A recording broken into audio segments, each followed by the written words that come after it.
एक बेटी की ससुराल गांव में हो गई, शहर की रहने वाली पढ़ी लिखी बच्ची। कुछ दिन तो उसका बड़ा स्वागत सम्मान हुआ। कुछ दिन बाद उससे कहा गया कि अब काम काज देखो। घर का काम करने लगी तो घर में मक्खन को मथकर, दही को मथकर मक्खन निकालने की एक कला होती है, हर किसी से नहीं बनती। और बहू दही को मथकर मक्खन निकाल रही थी। अब मक्खन निकल आया, अब वो इकट्ठा न कर पाए। सास के पास दौड़ी दौड़ी गई, माता जी मटकी में मक्खन आ गया, उसे चलकर निकाल। सास ने उसे बहुत डांटा, कल से आई है और तुझे समझ नहीं है और ये नहीं है। अब वो बेचारी समझ ना पावे कि गलती क्या हो गई। गलती यह हो गई थी कि उसके ससुर का नाम था मक्खन लाल। उस बेचारी को ये पता नहीं, माता जी मक्खन निकाल ले, मक्खन निकाल ले।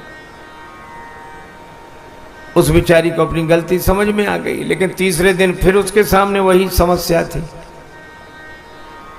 आकर बोली, माता जी मटकी में जो परसों आए थे वही आ गए हैं। अब मां फिर भी न समझे, कौन आ गए, कौन? तो उससे रहा नहीं गया, बोले माता जी मटकी में ससुर जी आ गए, उन्हें चलकर निकाल। तो बोलो, मक्खन का नाम कितना ही बदला जाए, चीज तो वही रहेगी। ये नाम के प्रपंच में क्यों पड़े हो? एक आदमी का नाम था ठनठन पाल।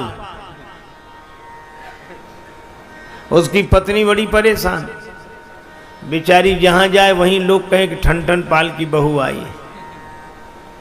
उसने अपने पति से कहा कि नाम बदल दो, नहीं तो मैं घर में नहीं रहूंगी।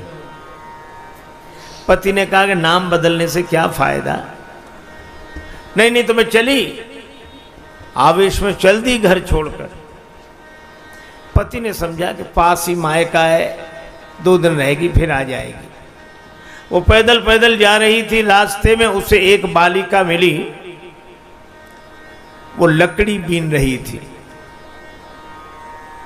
इसने पूछा, बेटी तुम्हारा क्या नाम है? वो बालिका बोली, मेरा नाम है लक्ष्मी। चलो आगे बढ़ी। एक आदमी बैलगाड़ी में भूसा भरकर जा रहा था बाजार में बेचने। उसने पूछा, भैया तुम्हारा क्या नाम है? तो बोला, धनपाल।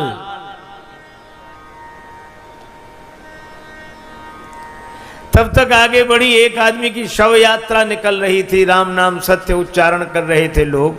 उसने पूछा, भैया ये जो मर गए इनका क्या नाम था? तो बोली, इनका नाम अमर सिंह। उसने ये नाम सुने घर लौट आई।